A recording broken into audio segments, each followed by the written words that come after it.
This is Dr. Corey Maas on Looking Your Best. A lot of questions have come up, and in recent days I've seen side effects of some of the cosmetic filler injections that we use so commonly now and are widely being offered in many offices, spas, and salons. And as there are more and more people now in the millions in the US alone, let alone rest of the world, using cosmetic fillers, we're able to identify problems. And just like any medical treatment, and these are medical treatments, so we take them quite seriously when they're done outside of the medical setting, which I think is completely fine. House calls for physicians have been a long honored tradition and they shouldn't stop. Where we deliver our care is really a matter of professionalism of the physician and the relationship with the patient, and that's the key to it. It's not really important the setting as long as we meet the standards of privacy that are accepted to our patient and we go through a proper history and examination, the things that we need to know to make the right decisions and choices for our patients. If we meet those needs, the setting isn't so important as long as we have the privacy that the patient desires. And I think that's a really important concept. Our standards of care shouldn't change based on where our location is. It really comes along with us. And that's a key element to, I think, treatment in any patient. We take those standards wherever we go.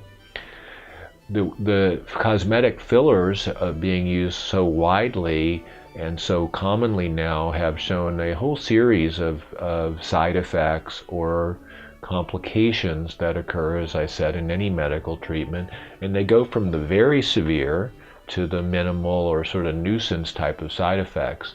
The very severe side effects, which are rare but have been reported, particularly in Asia, but in some areas of the US even, have been related to occlusion or blockage of a blood vessel when it's injected. There are lots of vessels in the face, blood vessels in the face, but both veins that carry blood back to the heart and arteries that carry the blood away.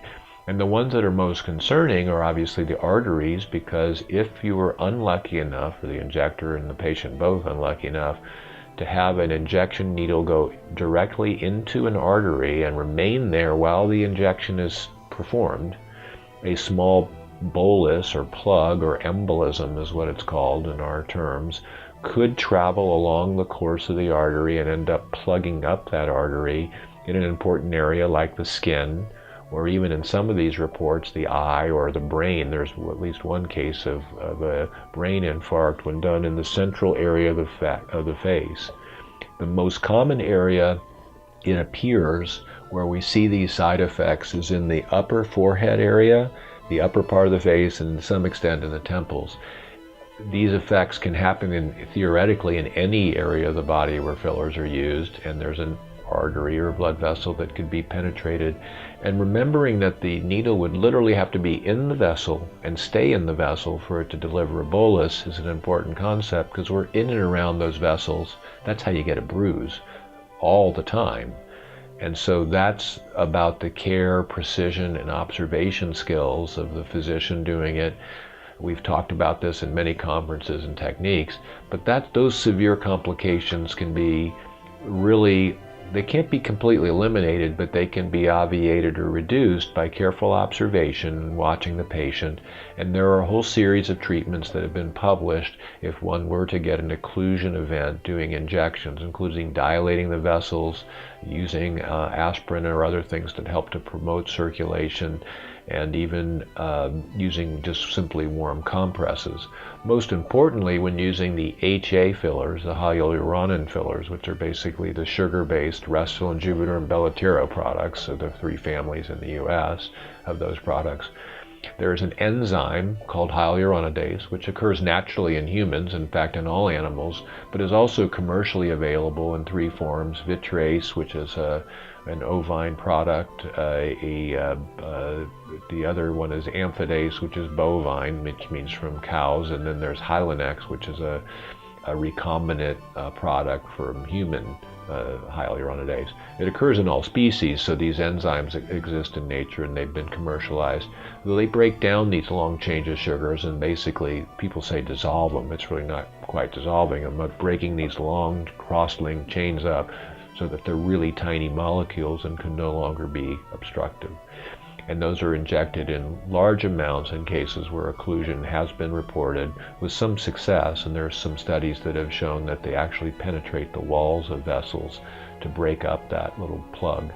So this is a big concern. It's something that we're thinking about always when we're doing it. It's a very, very low rate of incidence, so this happens. There's not even a publishable rate. It's so infrequent, and we don't have good, really good long-term looks at this in terms of longitudinal studies with the numbers of treatments, but it's something that we all should be aware of as treating physicians and as patients getting the treatment. The beauty of the HAs is that you can dissolve them. The microparticulate fillers, Radiesse and Sculptra, are the two main ones in the US. On the other hand, if there were a plug from those, there's not any way to really dissolve them. They're looking at ways of reversing these, not primarily for vessels, but just to be able to adjust the treatment. And we're soon to probably have a handful of treatment options to do that, including using lots of local anesthesia or diluent. The less severe things, but still equally disturbing, are things like allergic reactions, which historically we think really didn't happen so frequently with the HAs, and in recent years we've seen, with the advent of some of the newer cross-linking technologies, certain patients developing, even a year later, an allergic reaction, which is called a type 4 hypersensitivity or delayed hypersensitivity response. And these often appear just almost like an infection, where there's a lot of redness and swelling, and in some cases you can even get some pus or discharge from this.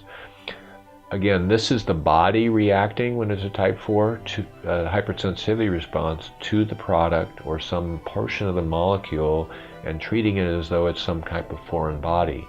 Typically these things are very stable and they don't have any reaction, virtually none.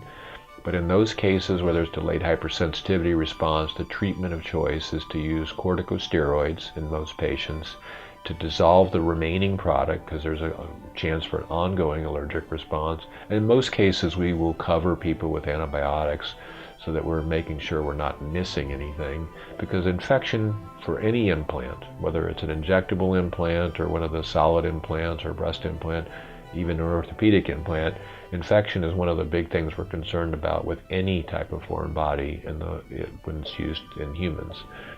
So we're thinking about these things. These are sort of the moderate to and potentially severe in the case of infection. The occlusion thing we would call on the severe side, and the minor ones include redness, bumps and lumps, and bruising. Bruising is definitely a side effect of fillers, much more common than when you use the Botoxins, the botulinum toxin, Dysport, Botox, and Xeomin.